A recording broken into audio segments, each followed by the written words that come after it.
L'évolution du métier à tisser a été telle qu'après, on a supprimé le poste de canetage, même sur le métier à tisser, et on mettait la grosse bobine en direct.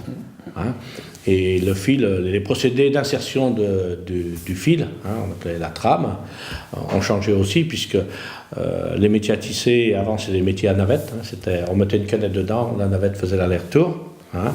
Après, il y a les nouveaux métiers, c'est métiers à lance, hein, lance flexible, c'est-à-dire il y avait une lance à droite et une lance à gauche, hein.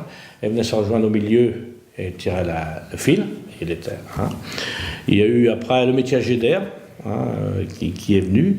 Le métier à jet d'air, c'était plein de petites buses qui emmenaient le fil entre les deux nappes. Et donc les procédés de tissage ayant évolué, ça supprimait certains postes. Hein. Et en plus de ça, bon, il y a eu la vitesse des machines aussi qui a augmenté. Hein. Les machines, moi quand je suis rentré, les premiers métiers à tisser que j'ai vus, moi, ils tournaient à 90 coups minute. Hein. C'est-à-dire, hein, on avait le temps de voir la navette faire l'aller-retour. En 2004, les machines tournaient à 500 coups minute.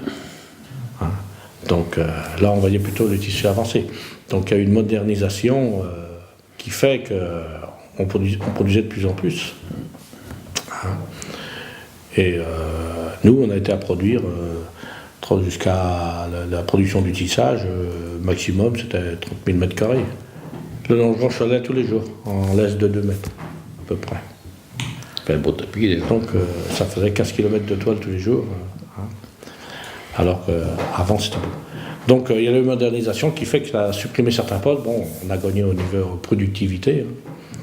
Mais c'est vrai que ça a évolué très très vite.